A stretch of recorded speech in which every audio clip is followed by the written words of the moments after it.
Okay, hi everyone. You all already know me, so you don't need introduction. So today we'll be studying Form 4 Chapter 2, which is forces, and in that chapter you got the subtopic spring. Okay, spring. I mean elastic energy as well. So spring and elastic energy. Okay, spring elastic energy. I'll be teaching in English only because I don't teach in BM, so bear with me lah. Okay, so elastic energy or elasticity. What does elasticity means? Elasticity means the ability or the capability of an object. Okay, let's say I got spring here. Okay, this is a spring. Let's say this is 12 cm. This is 12 cm. Okay, then after that I put a weight of 20 newtons. Okay, this is 20 newtons. This is the weight, small one. Okay, this is spring, 12 cm, 20 newtons. Okay, elasticity means the capability or ability of an object to return to its original position, or not original position, original shape or length after force has been applied on it. This is 12 cm originally, and this is 20 newtons. After I apply 20 newtons on this, it will become longer. I'm going 20 newtons. Okay, this one is not actually real. I'm just putting my own values. I'm going to say it becomes 16 cm. So from 12 cm, after I put force, becomes 16 cm, and after I take the weight away, it's going to come back. There is nothing on the hook because I already removed the weight, which is 20 newtons. So there will be 0 newtons now, and this will be 12 cm. Okay, so look, spring 20 newtons, 12 cm originally. Then after that I put the weight, 20 newtons becomes 16 cm. Shows that it already extend, become longer. And after I remove the weight, the spring returns its original length and shape, and it becomes 12 cm back. So this spring shows the existence of elasticity. So this is basic elasticity. After this, now we are going to study about spring constant. So spring constant, what is spring constant? Okay, and if you follow the formula, it's force applied on spring over the length of extension or compression. What does this mean? Spring constant means, okay, look, I'm going to use these values here and show you. 16 cm minus 12 cm equals to the length of extension, and 20 newtons equals to the force applied on the spring. So K for this, and beware that, and you must be careful that this one was in meters. I put in centimeter. So if centimeter change to meters, it will be 20 newtons over 0.16 minus 0.12. So K equals to 20 over 0.04. So 20 divided by 0.04.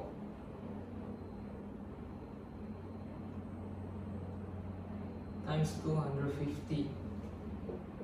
250, 20 divided 0.04 equals to 5,000. I don't think this is actual value. I already forgot. Oh yeah.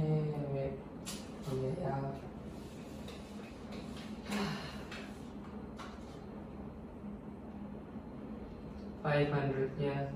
It become 500 Newton meter negative 1. So using this value for this spring, What does this mean? If this spring is really long, let's see 1 meter, around this size, 500 newtons of weight or 500 newtons of weight or anything of force is needed to extend this spring by 1 meter. So let's see if I draw like this.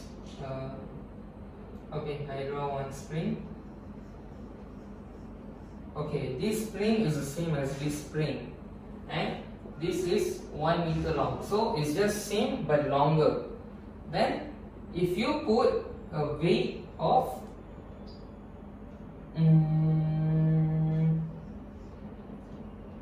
500 newtons,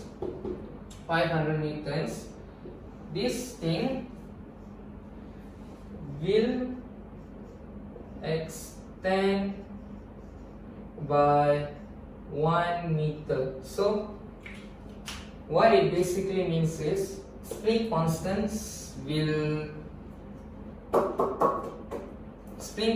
tells you that. So what basically spring constant tries to tell you is that how much force is needed to be applied to this particular spring.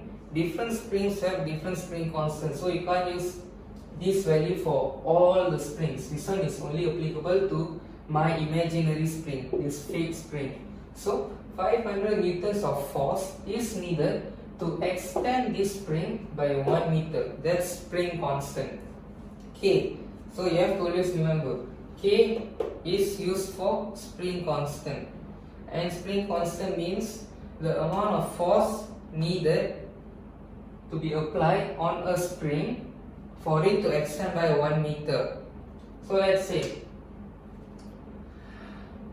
this is originally 1 meter. If it extends to 2 meter, not enough space. So if it extends to 2 meter, the length of extension will be 1 meter, because 2 minus 1 equals to 1. That 2 minus 1 equals to 1. So then after that, using that 1, if you multiply with this 500 Newton meter, 500 Newton meter negative 1 multiply 1 meter. Since meter negative 1 multiply meter equals to meter power 0, which is 1. So 500 multiply 1 equals to 500 newtons. So it shows that when it extends by 1 meter, there is a force or weight of 500 newtons currently on the spring. That is spring constant. I hope you understand what I've told you until now. Next, we're going to study about elastic potential energy. So elastic potential energy, I just erase this part slowly but surely.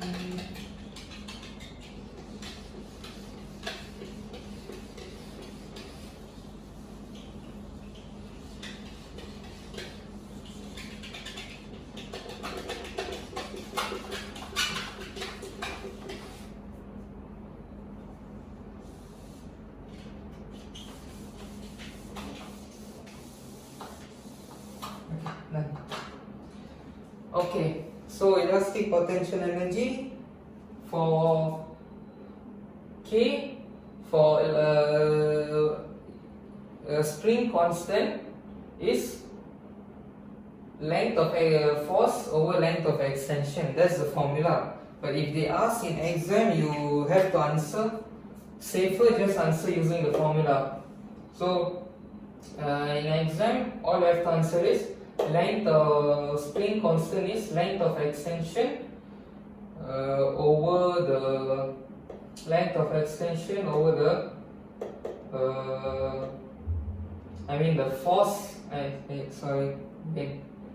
Spring on in exam, if they ask definition, either you follow the one that they give in the book or ask your teacher yourself, or you can use the formula to answer. I think you already know how to use that formula. So this one is force applied on spring, this one is length of extension or compression. So you just say spring constant is the force applied on spring over the length of compression or extension. But safer, just ask your teacher lah. I'm not here to teach definition. I'm just here to teach you how it works. That's all. I'm not going to tell anything else. So that's all. Now about elastic potential energy. So in elastic potential energy, you already know. Energy cannot be created, cannot be destroyed. It can only be changed or transformed into something else. So if you compress a spring with your hands, okay, let's say this is hands, beautiful hands, and there's a spring. Okay, this is your hand or my hand, and this is a spring, and you are going to compress it. The energy change that happens is chemical energy changes into elastic potential energy. You use the energy within your hand, you put it on spring and you compress it, and then the spring gets the energy back. And then after you let the spring go, the spring will move. That means there will be kinetic energy, and then the spring will also make sound, doing, doing, doing, doing. That will be sound energy. So all the energy will be gone in the form of kinetic energy and sound energy, and a bit of heat energy as well, because there was friction. So if you want to count how much energy there is in the spring, so what you do is 1 over 2 kx squared. Okay, now I remember. X is the extension of spring or the compression of spring, which is the length. So you square the length. That's what I think it is. Yes, that's the formula. 1 over 2 kx squared. You take the spring constant, you multiply it with the square of length of compression or extension, and you multiply it with 1 over 2. That's how you get the formula. This is all you have to study in spring and elasticity. But there is one more thing, factors affecting elasticity. That one, I'm not going to erase that when the video is on, so I just stayed here. So you can say, you know how they got spring that are really thin. This is for factors, This is for factors. This is a whole different section. There got spring that are like this, and there got the spring that are thick springs.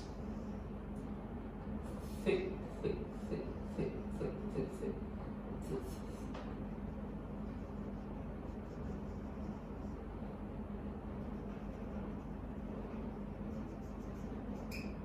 Okay, you get the idea. This one is thin spring, this one is thick spring.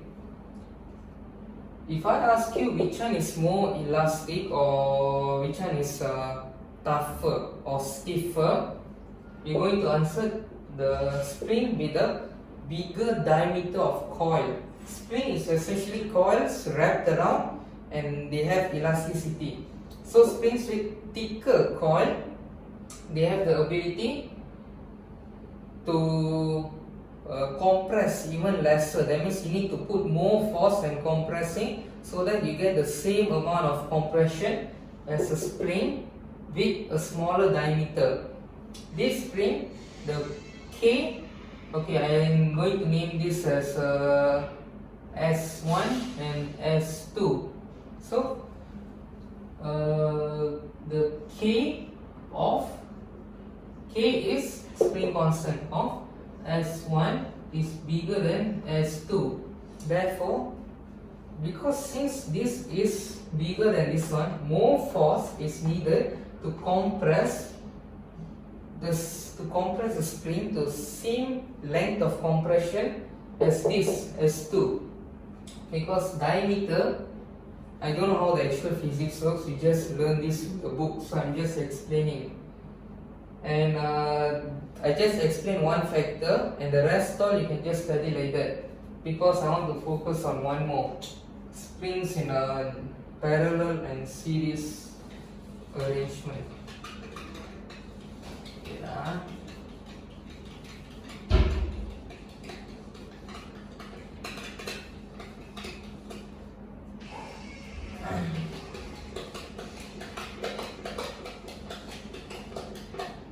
Okay, so okay, look, this is one spring and I'm going to add one more spring.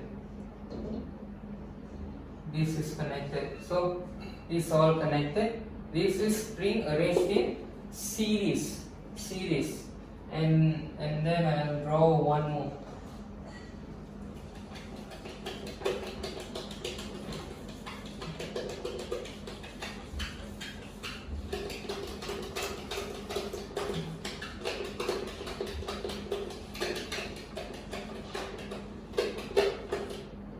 Okay, then I'll draw one more, which is like this.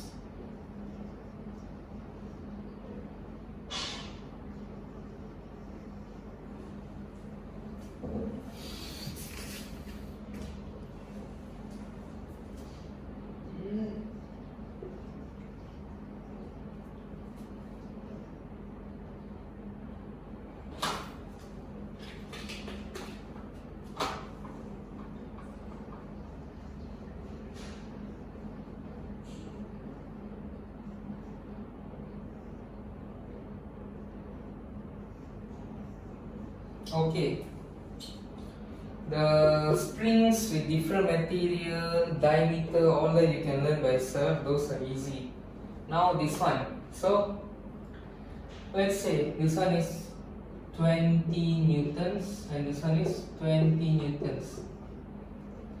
What's going to happen here is, if I used this spring, the original is 12 centimeter, this is 16 centimeter.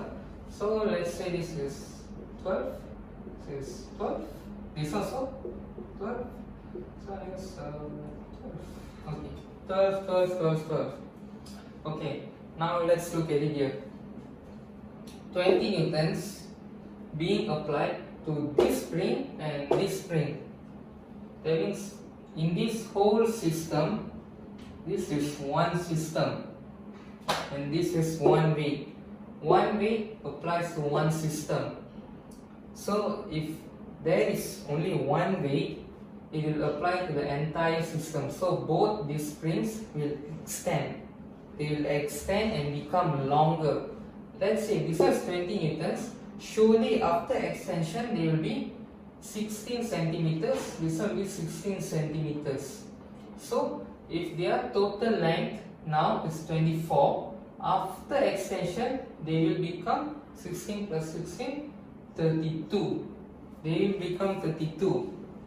Whereas this one is parallel, and you know parallel, like in an electricity circuit, if there got current coming here, they will split and go this way and then they will come back and go if this is circuit. But this is springs. These springs, 20 newtons, they will go here, 10 newton, will go here, 10 newton.